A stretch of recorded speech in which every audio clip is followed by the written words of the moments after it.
a un personaje que aquí pongo como compañero de Judas, lo cual denota algo muy negativo, ¿no?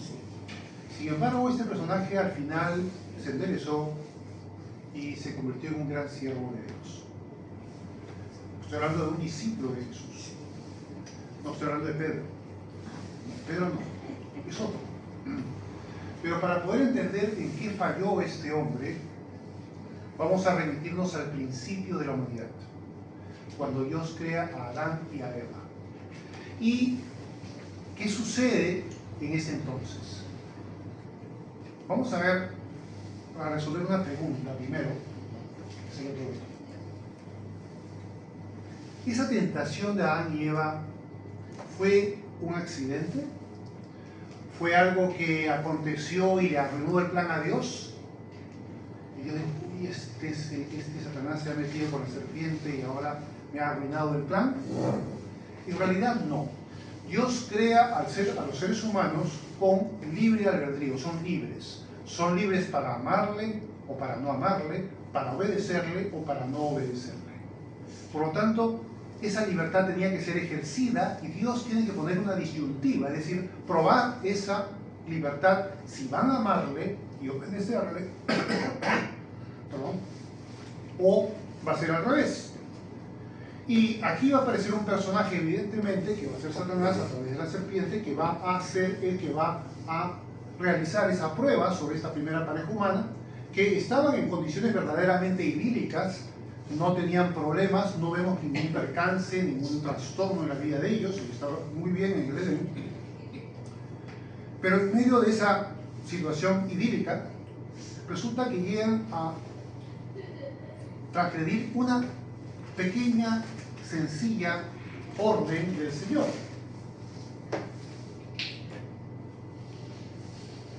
Ahora, pensé que había un cuadro antes, pero no importa. ¿Cuál era esa orden? La orden la vamos a ver más adelante en el siguiente cuadro. Pero lo que quiero señalar con esto, con este pasaje de aquí, de Deuteronomio capítulo 30, es que no fue la primera vez en la historia que esta disyuntiva se realizó por parte de Dios para los seres humanos.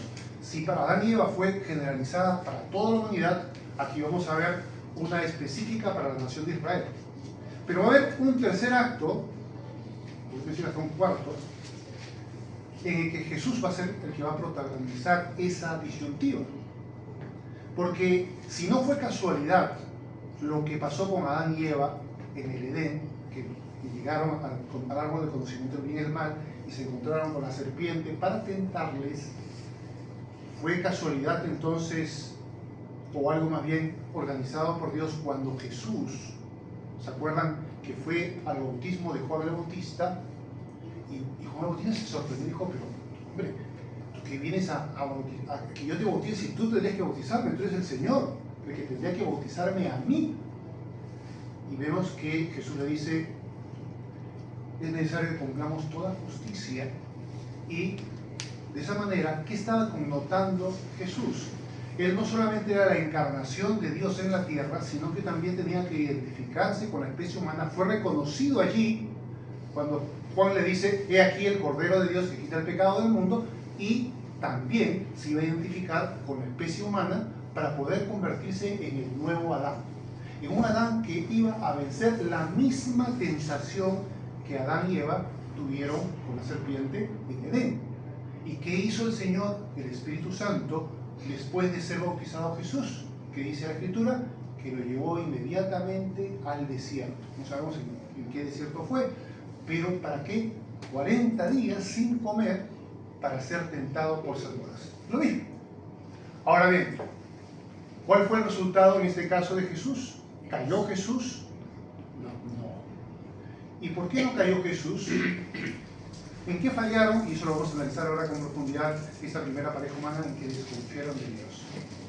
¿Qué pasaba con Eva, por ejemplo, cuando Dios la dice que era bueno para comer, bueno para comer, agradable a los ojos y codiciable para alcanzar sabiduría? Tres cosas, tres sugestiones, tres tentaciones. ¿Qué fue lo que hizo Satanás cuando estuvo con Jesús en el desierto? Pues las mismas tres. Pidió que se conviertan las piedras en pan, le ofreció todos los reinos de la tierra y tocó la vanagloria como diciendo, sí, tú eres el Hijo de Dios, pues tírate y los ángeles te van a recoger, porque así dice la Escritura. ¿Y qué dijo Jesús? ¿Cómo sortió estas tentaciones? Dijo, escrito está. ¿Bien? No solo de pan vivirá el hombre, sino de toda palabra de Dios. Adorarás al Señor tu Dios solamente y no tentarás al Señor tu Dios. Siempre fue la palabra, la confianza en Dios, lo que sostuvo a Jesús. Y él aprobó totalmente esta prueba y de ahí estuvo expedito para ir a la cruz y morir por nosotros. Esa sangre iba a ser una sangre totalmente limpia, mientras que nuestra sangre es una sangre sucia. Esa sangre limpia era la única capaz de poder limpiar nuestros pecados. Ningún ser humano tiene la sangre de Jesús.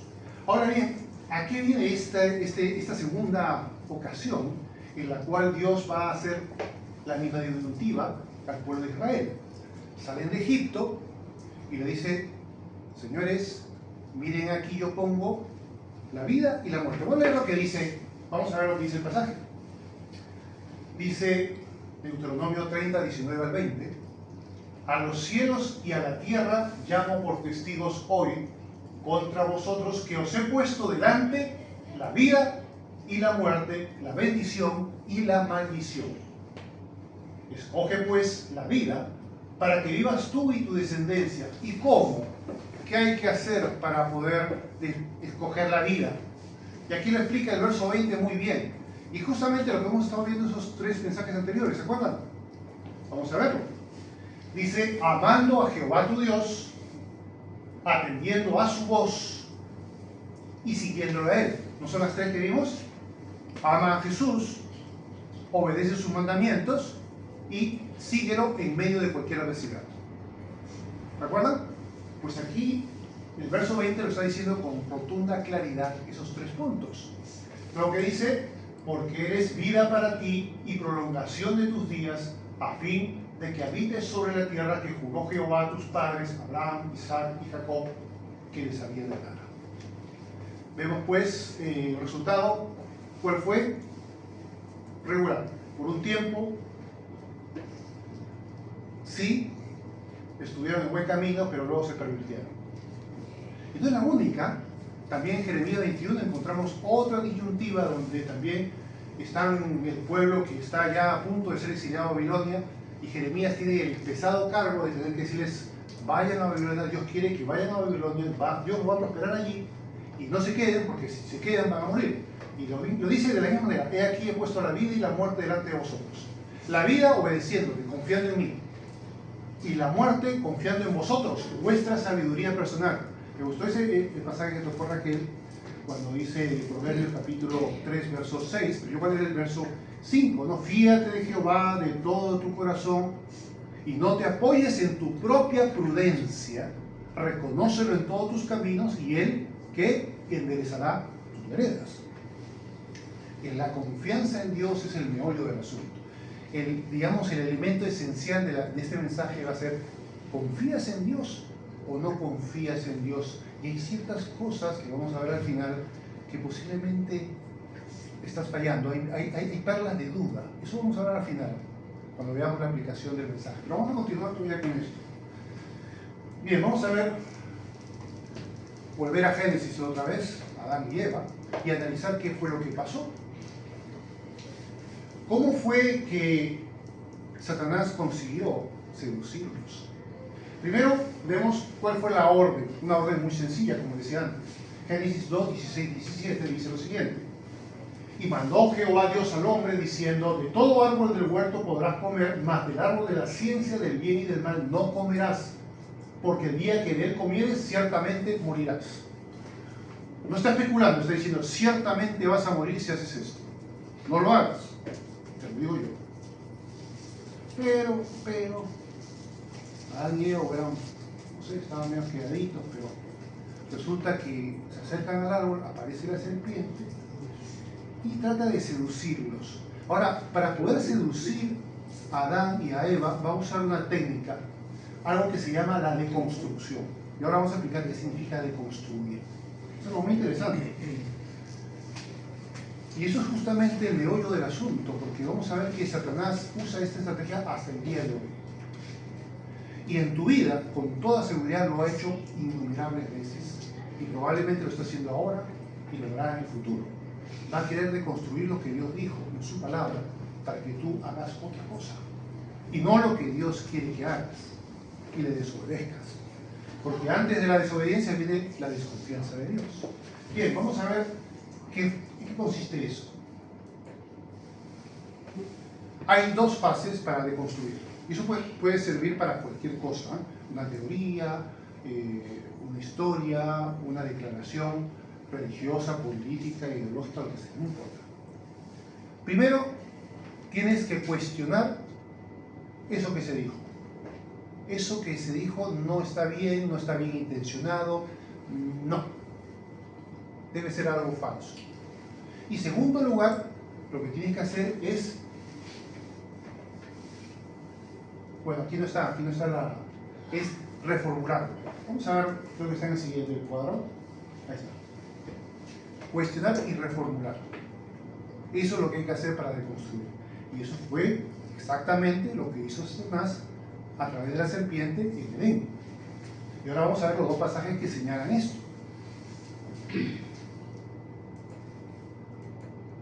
Vamos a ver Génesis 3, del 1 al 3. Y ahí vemos la deconstrucción en la primera fase, que es cuestiona lo que Dios dijo. Y mira cómo lo hace Satanás. Cómo lo sigue haciendo ahora.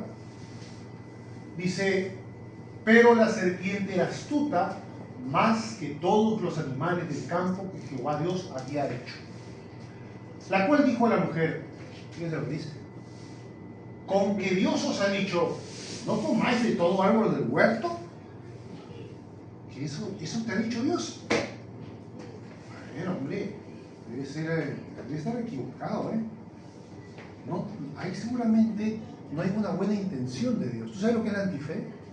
La antife es cuando tú dudas de Dios de que tenga buena intención, sino más bien crees que Dios tiene malas intenciones contigo, que no quiere tu bien sino tu mal. Y no crean que esto es algo extraño a los cristianos, ¿eh? Y vamos a ver en qué condiciones surge esa antife. Es un peligro que hay que tener muy en cuenta.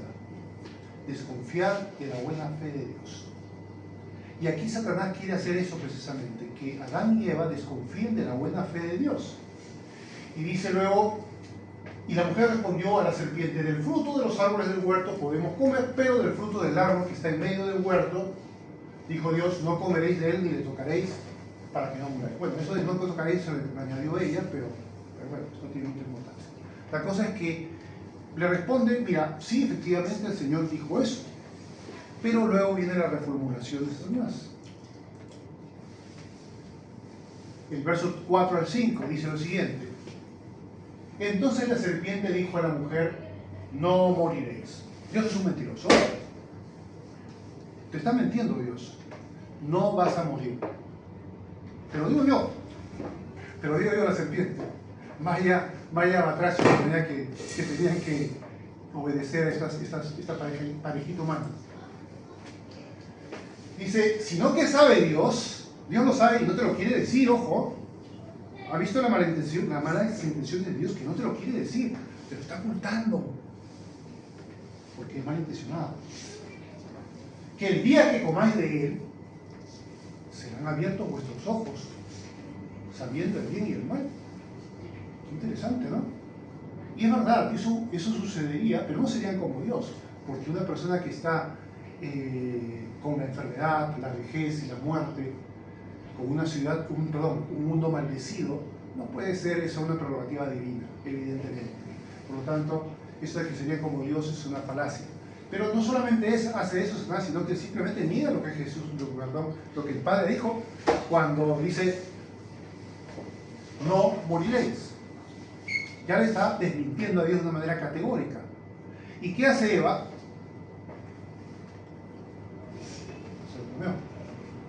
Obedeció, desconfió de Dios, se tragó el mensaje y desobedeció. Primero, desconfiamos, eso creo que lo vimos en un cuadro anterior, primero desconfías y luego desobedeces. No es que el pecado de Adán y Eva fuera un solo pecado, realmente fueron dos. El primero llevó al otro. Primero desconfías de Dios y luego le desobedeces. ¿No es eso evidente en nuestra vida? Evidente en la vida de los incrédulos, sobre todo, que lo primero que ellos hacen es desconfiar de Dios por encima de ni siquiera creer en Él, que todo eso que dice de que va a premiar las obras buenas y va a castigar las malas, que aquel que tenga a Jesús puede ser salvo y aquel que lo rechaza se va al infierno, será condenado, para ellos eso es pura pamplina, no vale nada, porque no confían en Dios, no se lo toman en serio y por lo tanto sucede que viven una vida de pecado y una vida en que va de mal en peor. Y eso empieza por la desconfianza de Dios. Y aquí vemos pues cómo terminó de construir. ¿Qué podría haber hecho Eva? A ver. Podría haber dicho, a ver, un momentito. El Señor dijo esto y yo confío en Él, que efectivamente si Él dice que yo voy a morir si como este fruto, yo lo creo y no lo voy a hacer. Dígame lo que me digas, ofrézcame lo que me ofrezcas, yo voy a obedecer a Dios porque confío en Él. ¿Pero qué hizo? Le dio eso, el fruto a Adán, y Adán parecía un perrito faldero porque ni movió la cola porque no dijo nada. Y también se lo comió, sin trámite alguno. Podría haber dicho Adán a Eva, Eva, por favor, no cometas esto, no le hagas caso a esta serpiente, confiemos en el Señor, de que efectivamente lo que Él dijo es lo que va a hacer, va a suceder si comemos y si desobedecemos. No, no pasó eso. Ni mu, no dijo nada. Cayó como una palomita. No sabemos si es porque estaba obnubilado por la belleza de Eva. Y bueno, los hombres son débiles ante eso y lo que tú quieras, amorcito, ¿no? Podría haber dicho eso, ¿no? Y se lo comió. Y ahí vino la desgracia. Pero lo importante del asunto es de dónde sale este problema.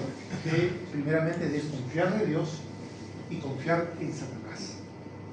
Eso es lo que pasó. Ese fue el gran problema.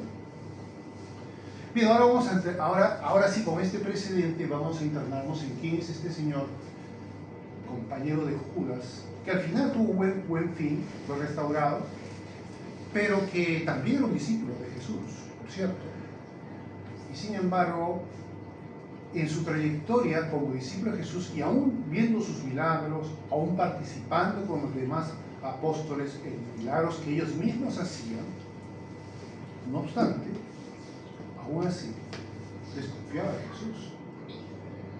¿De quién hablamos? ¿Recuerdan un personaje, un discípulo que tuviera esa característica? Tomás. Vamos a ver qué pasó aquí. Bueno, y aquí está la pregunta. Vamos a ver un primer indicio. Hay dos fundamentales, pero seguramente hubieron más. Por lo menos dos que consignan las Escrituras. Juan 11, 16, perdón, del 14 al 16. Dice así, y esto antes de leer el pasaje hay que ver el precedente. ¿Qué pasaba? Que resulta que Lázaro había enfermado, Jesús y los discípulos estaban en Galilea, Lázaro vivía muy cerca de Jerusalén, donde estaba la inmensidad de los judíos, que ya en ese entonces querían matar a Jesús. Y estar en esa zona, Jesús y sus discípulos representaba un grave riesgo. Pero Jesús, que amaba a Lázaro, sabiendo que había fallecido, él dice, vamos a ir a visitarle a esta familia de Marta y María, hermanas de Lázaro, para estar con ellos. Pero bueno, era la razón por la que Jesús iba, era para resucitar a Lázaro. Él lo sabía. ¿Qué es lo que dice aquí? ¿Cómo reacciona Tomás? ¿No? Ahí está la cuestión. Dice, entonces Jesús les dijo claramente, Lázaro ha muerto, y me alegro por vosotros de no haber estado allí para que creáis. Mas vamos a él. Está muy bien. ¿Cómo reacciona Tomás, el discípulo de Jesús, ante esta iniciativa de Jesús de ir a Judea, otra vez, donde está en peligro la vida de Jesús y también la de sus discípulos como seguidores de él?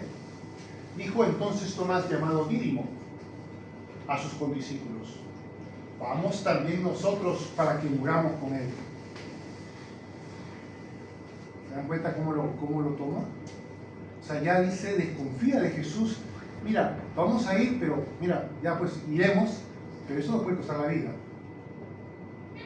No había una gota de confianza, sino más bien de desconfianza. Era una persona que se notaba que no creía todo lo que Jesús decía. Pero ahora viene la prueba más gorda, por así decirlo, de esa desconfianza de Tomás. Vamos al capítulo 20 de Juan, verso 25.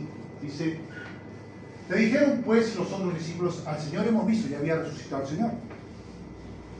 Él le dijo: si no viera en sus manos la señal de los clavos, y metiere mi dedo en lugar de los clavos y metiere mi mano en su costado, no creeré. Ya está. Los demás, cierto que también tenían sus cavilaciones, pero creyeron al Señor. Pero Tomás, que no había estado presente en esa ocasión, dijo: no sé qué pensaría en su cabeza, pero él no se sintió dispuesto a creer el testimonio del resto de discípulos de que Jesús había resucitado. Y él había escuchado a Jesús esa promesa que él mismo había dicho de que él resucitaría al tercer día. Y así fue. Pero aún así Tomás no confió, no creyó. Y dijo: si no lo veo, no lo creo. Hay pastores, he escuchado algunas veces alguna prédica, en la cual señalan esta actitud de Tomás como algo positivo. Dicen: ¿ves? Tomás hizo algo bueno, porque él quiso probar las cosas antes de creer en ellas. Y eso es válido, efectivamente, si lo aplicamos a cualquier ser humano. Los judíos de Berea, por ejemplo, cuando escucharon a Pablo, escudriñaban las escrituras para saber si lo que Pablo decía y las citas eran así. Y eso es elogiable en el texto de Hechos de los Apóstoles. Pero cuando se trata, escuchen bien, cuando se trata de Dios, no tengas reservas para creerle. Ahí sí no. De un ser humano, por supuesto que sí, y sí es saludable. Pero de Jesús, no. De Cristo, no. En absoluto. Entonces, aquí había un gran problema.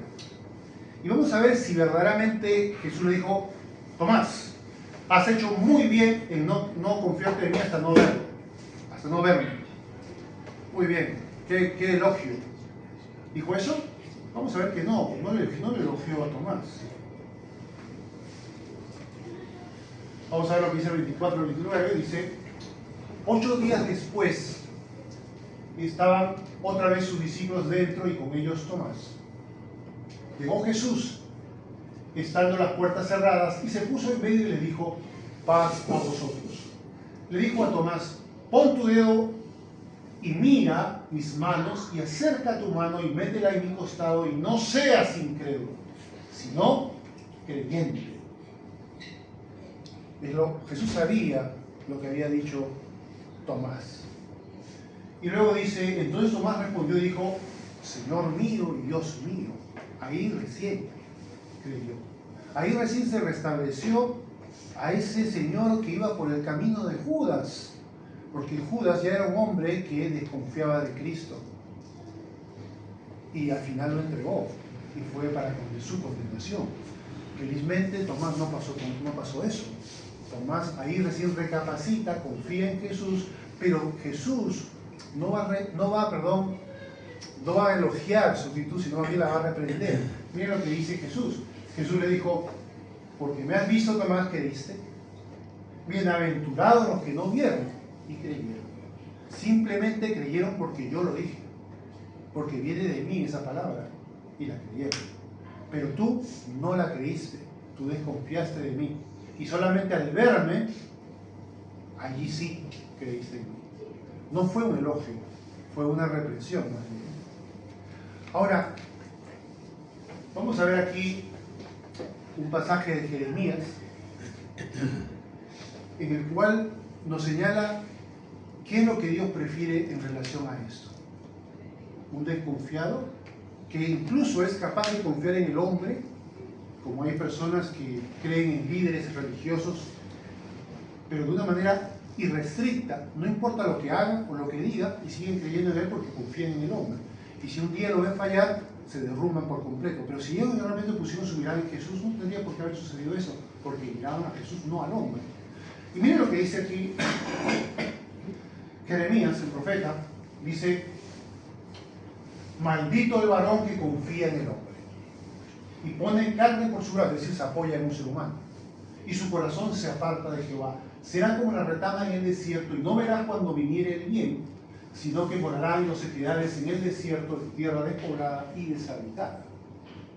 Y luego dice, más bendito el varón que confía en Jehová y cuya confianza es Jehová, porque será como el árbol plantado junto a las aguas, que juntamente a la corriente echará sus raíces y no verá cuándo viene el calor, sino que su hoja estará verde y en el año de sequía no se fatigará ni dejará de dar fruto. ¿Qué quiere decir esa última parte?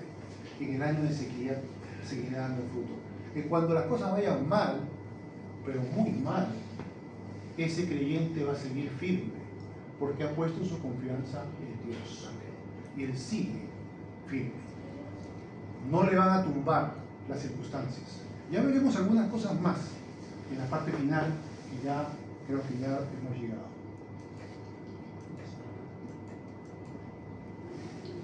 Aquí estamos ya llegando a la parte de aplicación final. ¿Qué tiene que ver esto conmigo? Es verdad que, por ejemplo, cuando las cosas van bien, tenemos bendiciones de Dios, decimos, qué bueno es el Señor. Qué bueno es el Señor. Estamos contentos, qué bueno es el Señor. Pero ¿qué pasa cuando las cosas van mal o muy mal? Posiblemente ya en el corazón ya no haya eso que decir, uy, qué bueno es el Señor, sino quizás será mal el Señor, me ha traicionado el Señor, me ha abandonado el Señor. Comienza a surgir en el corazón una perla de duda y desconfianza en Dios. Y esas perlitas se van acumulando hasta formar un collar. Y una vez que el collar está completo, se llega a la apostasía.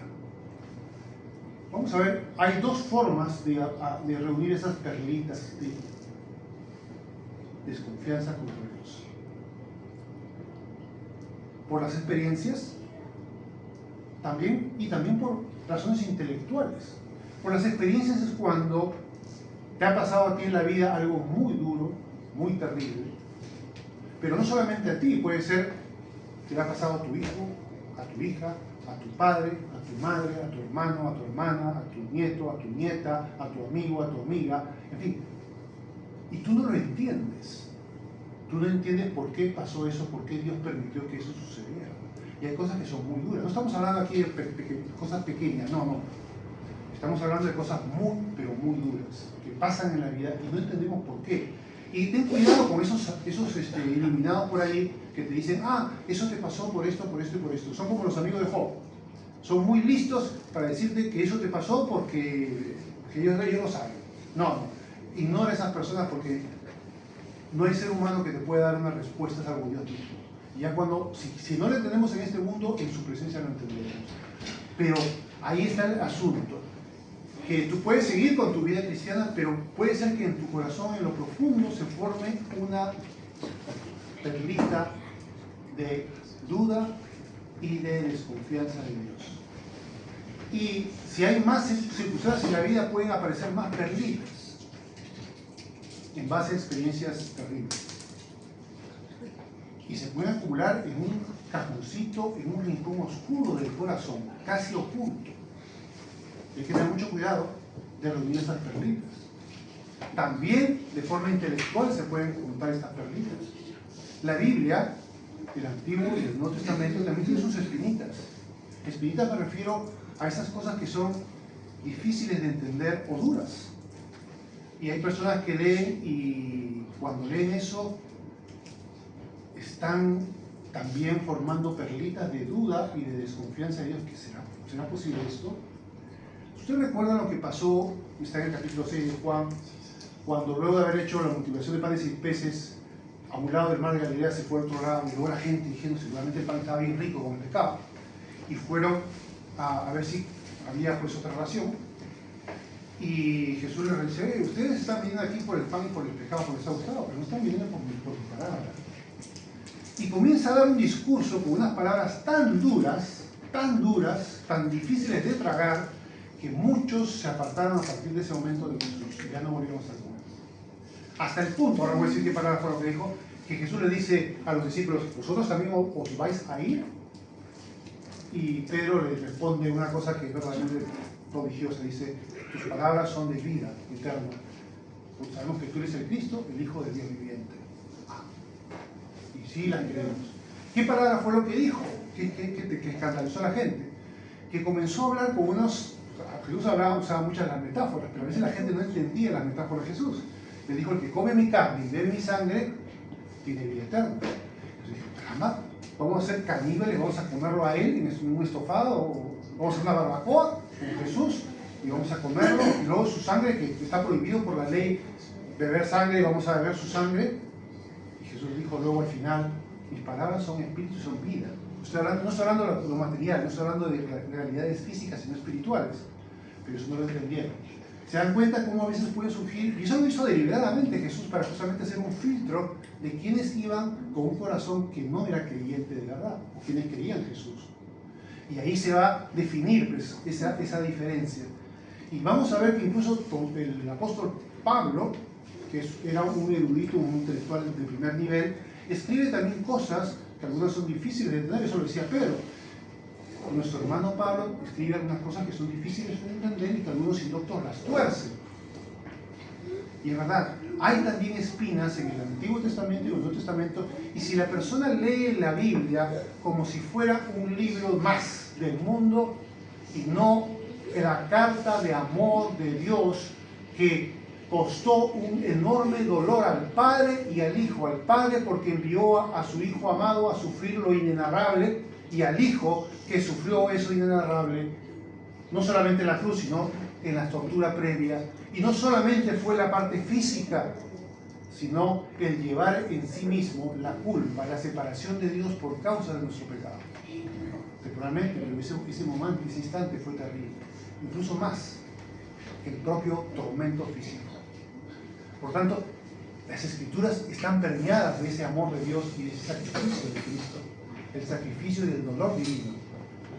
Yo puedo tomar las Escrituras como un libro más y pensar de que esas partes que para mí son difíciles, decir, bueno, esto no lo entiendo. Así como las experiencias duras, esto no lo entiendo, pero yo confío en Dios.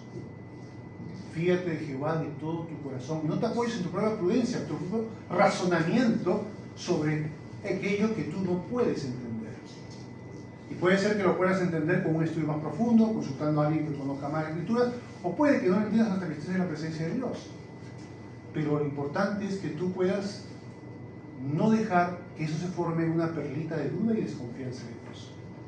¿Por qué? Porque si sigues acumulando perlita tras perlita, formas el collar, y cuando tengas el collar completo, eso significa la apostasía. Charles Templeton, ese gran evangelista de los años 50, pasó por ese camino y terminó donde ya sabemos, el ateísmo. Dan Barker, 19 años de pastor, transitó por ese camino y ya vemos en dónde formó su collarcito y terminó como un paladín del ateísmo. O sea que estas cosas son muy serias. Por lo tanto, tenemos que tener mucho cuidado. Confías en Dios, confía totalmente. Confía en su palabra, confía que lo que te sucede en la vida van a suceder cosas muy duras, pero tú tienes que seguir adelante porque Dios tiene un propósito, aunque no lo sabemos y a veces no podemos entender por qué eso puede ser algo bueno. A los que aman a Dios todas las cosas los ayudan a bien, y hay cosas que la verdad no entiendes cómo te puede llevar a bien en algunos casos, pero algún día lo entenderemos. Y lo importante es que nuestro corazón permanezca firme y no ponerse a transitar ese camino que Tomás por un tiempo siguió, que era el mismo camino de Judas. Bien, hermanos, oremos.